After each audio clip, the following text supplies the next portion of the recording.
ASP.NET MVC5 के एक और ट्यूटोरियल में आपके सामने हैं और आज के इस ट्यूटोरियल में हम बात करेंगे स्ट्रांगली टाइप HTML हेल्पर्स के बारे में और फिर बात करेंगे कि हम इनको किस तरह यूज़ कर सकते हैं अपने ASP.NET MVC5 एप्लीकेशन में। तो आइए चलें स्टार्ट करते हैं। सबसे पहले बात करते हैं स्ट्रांगली टाइप HTML हेल्पर्स के बारे में। ये एग्जैक्टली उसी तरह है जिस तरह सिंपल HTML हेल्पर्स थे, लेकिन इस केस में हम यूज़ करते हैं इसके साथ स्ट्रांगली टाइप ऑब्जेक्ट्स को।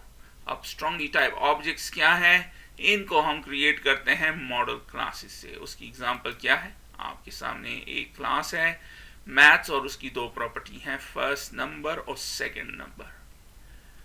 अब इसके सिंटेक्स पे बात करते हैं और फिर हम इस मॉडल क्लास को यूज करेंगे उसमें। तो इसका सिंटेक्स एग्जैक्टली उसी तरह है जिस तरह सिंपल HTML हेल्पर्स के लिए था, यानी @html.control name। लेकिन एक्स्ट्रा क्या चीज है इस केस में? हम इसके आगे लिख देंगे फॉर। उस केस में क्या था? सिंपल HTML हेल्पर्स के केस में .control name, लेकिन यहाँ पे फॉर एक्स्ट्रा है और फिर जो भी प्रॉपर्टी आपने इसके साथ मैप करनी होगी या जो भी प्रॉपर्टी आप इसमें डालना चाहें।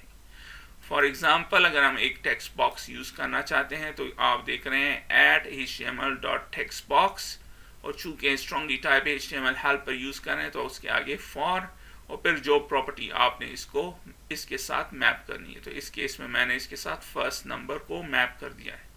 ये जो m आपको नजर आ रहा है ये एक वेरिएबल है। आप इसको x भी दे सकते हैं, s भी दे सकते हैं, a भी दे सकते हैं, मॉडल भी दे सकते हैं। जो भी आप इधर देंगे फिर आपने इधर इसको यूज करना है, उसके बाद डॉट और जो भी प्रॉपर्टी आपने इसको असाइन करनी है। सेकंड नंबर के लिए भी आपने टेक्स्ट बॉक्स को जनरेट किया, ये आपके सामने है। अब हम इन कॉन्सेप्ट्स को यूज करेंगे अपने प्रोजेक्ट में। तो आइए चलें स्टार्ट करते हैं विजुअल स्टूडियो। सबसे पहले हम क्रिएट करेंगे न्यू प्रोजेक्ट। तो फाइल मेन्यू, फिर न्यू और फिर प्रोजेक्ट। इस स्क्रीन में मैं विजुअल C# में वेब को सेलेक्ट करता हूं और आखिर में ASP.NET web application .NET framework. अब आप इस एप्लीकेशन को जो भी नाम देना चाहें दे दें और क्लिक कर दें ओके। इस स्क्रीन में मैं प्रोजेक्ट को सेलेक्ट करता हूं, प्रोजेक्ट टेम्पलेट एम्प्टी, और चेक कर देता हूं MVC का ये ऑप्शन। क्लिक कर दें ओके। तो ये हमारे लिए क्रिएट कर देगा ASP.NET MVC5 एप्लीकेशन, जो कि आपके सामने है यहाँ पे। अब करंटली इस एप्लीकेशन में कोई भी कंट्रोलर या मॉडल नहीं है, तो सबसे पहले एक कंट्रोलर ऐड कर लेते हैं। कंट्रोलर्स पे राइट क्लिक कर दें, फिर ऐड, फिर कंट्रोलर, और फिर मैं सेलेक्ट करता हूँ MVC5 कंट्रोलर -MT का ये ऑप्शन और क्लिक कर दें ऐड बटन, और मैं इस कंट्रोलर को नाम दे देता हूँ होम कंट्रोलर। क्लिक कर दें ऐड।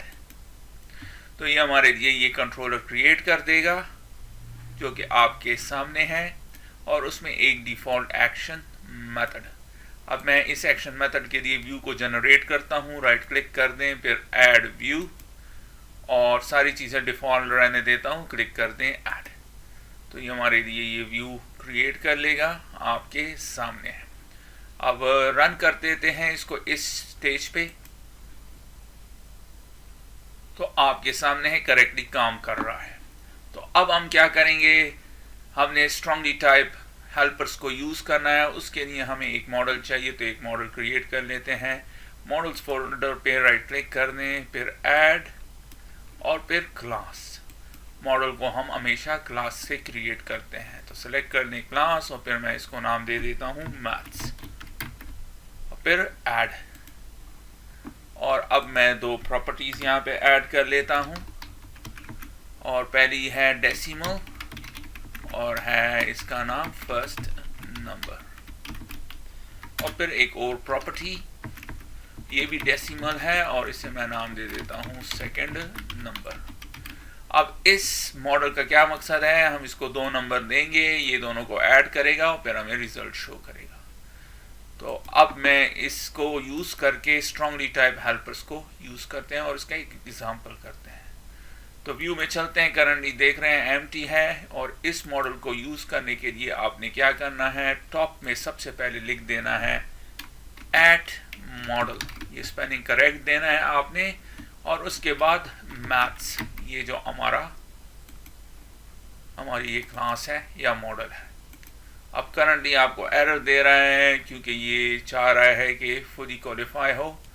तो करंटली आप देख रहे हैं यहाँ पे ऐसे कोई सपोर्ट नहीं है, इससे पिछले वर्जन्स में था, यहाँ पे नहीं है। तो आपने क्या करना है, यहाँ पे जाना है और इसी को कॉपी कर देना, और फिर हम यहाँ पे आएंगे और अब ये जब आप डॉट करेंगे तो आपके सामने है करेक्टली शो कर रहा है। तो सबसे पहले आपने अपने मॉडल को यहाँ पे डिफाइन करना है। डिफाइन हो गया, अब मैं इसको चेंज कर लेता हूँ और कर लेते हैं इसको स्ट्रांगली टाइप हेल्पर्स हो गया।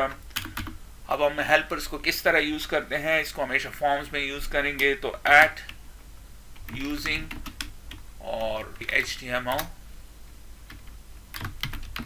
डॉट बिगिन फॉर्म हो गया। अब मैं पहले एक जनरेट करता हूं, सबसे पहले एक लेबल को। तो किस तरह, at HTML dot label for, और फिर मैप कर लेते हैं अपनी इस प्रॉपर्टी को इसके साथ। तो m या x जो भी आप इसको नाम देते हैं, equal greater m dot first number. अगर तो आप ये वेरिएबल क्रिएट नहीं करते तो फिर आपको एक्सेस इस प्रॉपर्टी की नहीं होगी। रन कर लेते हैं इसको इस स्टेज पे। तो ये हमारे लिए एक लेबल जनरेट करेगा जो कि आपके सामने है।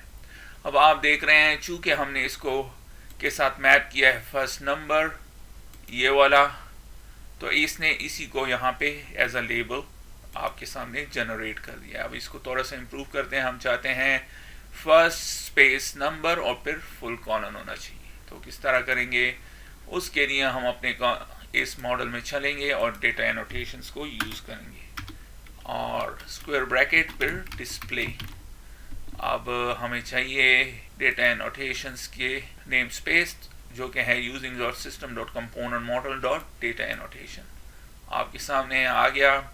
अब हम चाहते हैं कि ये फर्स्ट नंबर के बजाय इस तरह शो करने के बजाय जो हम इसको यहाँ पे देंगे वो शो करे। तो वो क्या है, वो किस तरह शो करेगा, name equals to first number full colon, और ये ब्रैकेट क्लोज कर लें। रन कर लेते हैं इसको दोबारा। तो आपके सामने है, अब हमने मैप क्या किया हुआ है इसके साथ, फर्स्ट नंबर, और डेटा एनोटेशन के थ्रू हमने इसको फर्स्ट नंबर इस तरह कर दिया है। तो अब करेक्टली ये लेबल शो हो रहा है। अब हम एक टेक्स्ट बॉक्स ऐड कर लेते हैं यहाँ पे, और इसके अलावा मैं यहाँ पे इसके लिए भी कर लेता हूँ इसको display name equals to second number. तो यहाँ पे चलते हैं और अब मैं एक टेक्स्ट बॉक्स को जनरेट करना चाहता हूँ, at HTML dot text box for आपके सामने है, और इसके साथ भी इसी को मैप कर लेते हैं फर्स्ट नंबर। दोबारा चलते हैं, इसको रन करते हैं।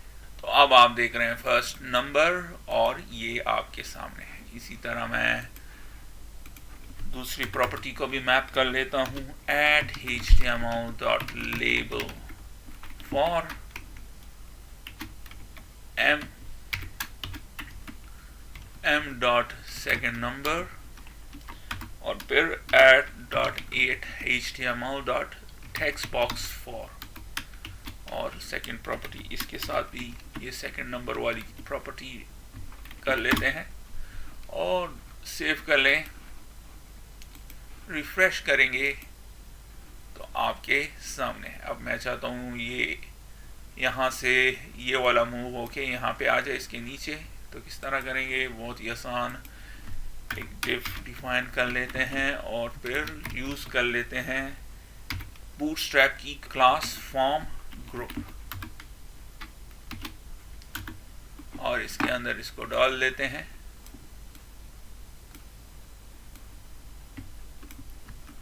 इसी तरह इसको भी कर लेते हैं, div class form dash group, bootstrap की क्लास है और हम इसको यहाँ पे ऐड कर लेते हैं।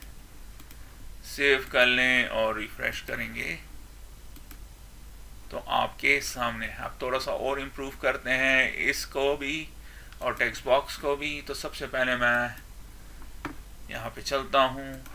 जब यहाँ पे हम कॉमा लगाएंगे तो आपके सामने है क्या है, ऑब्जेक्ट HTML एट्रीब्यूट। तो हमने क्लास अप्लाई करना है अपने बूटस्ट्रैप का इस लेबल पे। तो किस तरह आप देख रहे हैं ऑब्जेक्ट यहाँ पे मौजूद है। जब भी आप ऑब्जेक्ट देखें तो न्यू आपने कीवर्ड यूज करना है और फिर कर्ली ब्रेसेस स्ट्रिंग को हटा दें। और फिर क्लास किस तरह यूज कर सकते हैं, ऐड क्लास। और कौन सी क्लास हमने यूज करनी है, वो है कंट्रोल डैश लेबल।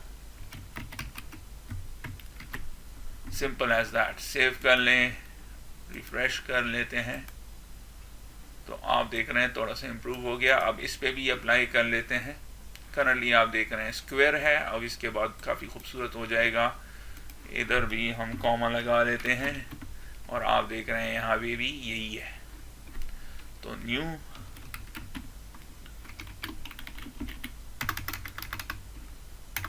और फिर ऐड क्लास, और ये क्लास डिफरेंट है और ये है फॉर्म डैश कंट्रोल। सेव कर लें, रिफ्रेश कर लें तो अब आपको डिफरेंस नज़र आएगा। आप देख रहे हैं खूबसूरत टेक्स्ट बॉक्स आपके सामने है। इसी तरह इन दोनों पे भी अप्लाई कर लेते हैं। इधर से ही कॉपी कर लेता हूं मैं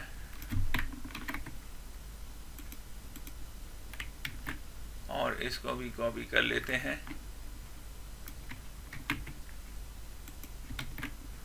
सेव कर लें, रिफ्रेश कर लें तो आपके सामने है। तो करंटली हम कौन से कंट्रोल्स को जनरेट कर चुके हैं, स्ट्रांगली टाइप ऑब्जेक्ट्स के थ्रू या स्ट्रांगली टाइप HTML हेल्पर्स के थ्रू आपके सामने है, लेबल फॉर और टेक्स्ट बॉक्स। अब हम एक बटन क्रिएट करते हैं। सबसे पहले एक डिव, फिर क्लास फॉर्म डैश ग्रुप। अब आपने एक चीज नोट रखनी है कि बटन के लिए हमारे पास कोई भी हेल्पर मौजूद नहीं है। तो हम स्टैंडर्ड इनपुट टैग यूज कर लेते हैं और फिर टाइप क्या होगी, सबमिट, और फिर value equals to show result, और फिर इसको क्लोज कर लें। सेव कर लेते हैं, फिर रिफ्रेश करेंगे तो आपके सामने ये बटन है। अब इस पे बूटस्ट्रैप की क्लास अप्लाई कर लेते हैं। चूंकि स्टैंडर्ड HTML का टैग यूज कर रहे हैं तो बड़ा आसान है, क्लास एट्रीब्यूट यूज करेंगे और क्या होगा, बटन, फिर बटन डैश प्राइमरी। सेव कर लें। एक चीज आपके ज़हन में आ सकती है, यहाँ पे हमने क्लास यूज किया है और यहाँ पे ऐड क्लास। तो ये स्टैंडर्ड HTML का टैग है और ये जो है यहाँ पे हम मिक्स कर रहे हैं C# को HTML में। इसलिए हमने, जैसे कि मैं पहले कह चुका हूँ, जब भी हम रेजर व्यू में C# को यूज करेंगे तो तब हम ऐट यूज करेंगे कोड के साथ। तो आपके सामने है, सेव कर लें, फिर रिफ्रेश करेंगे तो आप देख रहे हैं प्रोफेशनल नजर आ रहा है। अब मैं एक और डिव को डिफाइन कर लेता हूं यहाँ पे और फिर क्लास फॉर्म डैश ग्रुप, और यहाँ पे मैं एक की टैग यूज करता हूँ और लिख देते हैं रिजल्ट, और फिर मैं एक व्यू डेटा को यूज कर लेता हूँ। आप व्यू बैग भी यूज कर सकते हैं और टेम्प डेटा भी। हो गया, सेव कर लें, रिफ्रेश कर लें तो आपके सामने है। अब हम क्या चाहते हैं, यहाँ पे हम जो भी इस टेक्स्ट बॉक्स में इंटीजर या डेसिमल डालें, जब इस बटन पे क्लिक करें तो यहाँ पे ये रिजल्ट शो हो।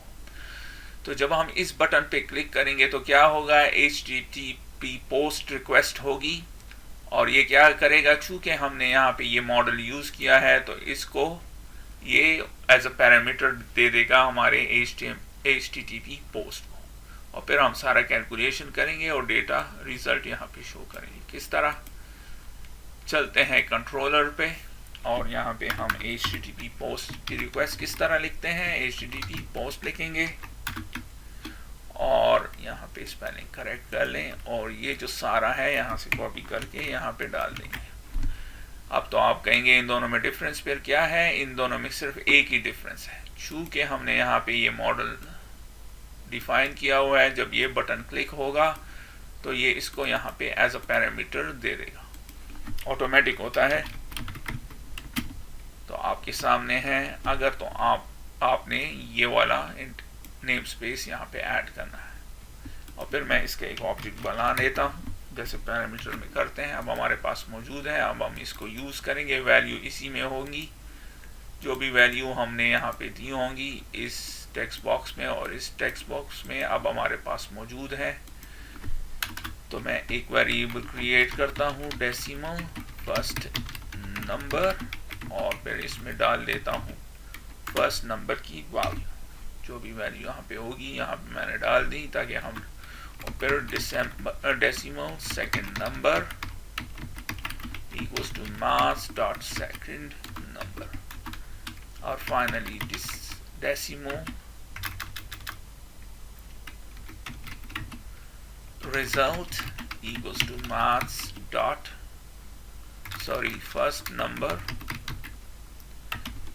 plus second number और फिर व्यू डेटा जो कि हमने अपने व्यू में यूज किया रिजल्ट और उसमें ये वैल्यू डाल देंगे। अब आप डायरेक्टली ये दोनों यहाँ पे भी कर सकते थे, लेकिन ये बेहतर प्रोग्रामिंग का तरीका है।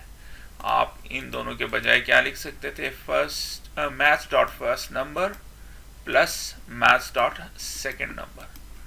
तो रन कर लेते हैं, पहले सेव कर लें फिर रन कर लें। अब मैं यहाँ पे कुछ वैल्यूज डाल देता हूँ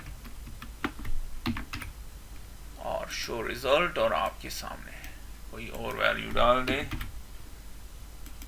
तो आपके सामने है। तो हमने क्या किया, इस ट्यूटोरियल में हमने एक मॉडल को क्रिएट किया और फिर उसके through strongly type view create किया और उसमें मैंने यूज़ किए स्ट्रांगली टाइप HTML हेल्पर्स को, ये आपके सामने है। तो यहाँ पे हमने सिर्फ लेबल और टेक्स्ट बॉक्स कंट्रोल को क्रिएट किया। आप इसके through check boxes, radio buttons, list box, drop downs, text box area वगैरह क्रिएट कर सकते हैं। तो इसके साथ ही मैं इस ट्यूटोरियल को ख़त्म करता हूँ। उम्मीद है कि इस ट्यूटोरियल से आपको पता चल गया होगा कि आप किस तरह स्ट्रांगली टाइप हेल्पर्स को यूज़ कर सकते हैं, किस तरह मॉडल्स की प्रॉपर्टीज़ को उसमें बाइंड कर सकते हैं और फिर मैंने आपके सामने एक एग्जाम्पल किया। तो इसके साथ ही मैं इस वीडियो को ख़त्म करता हूँ, फिर मिलते हैं किसी और ट्यूटोरियल में। तब तक के लिए खुदा हाफिज़।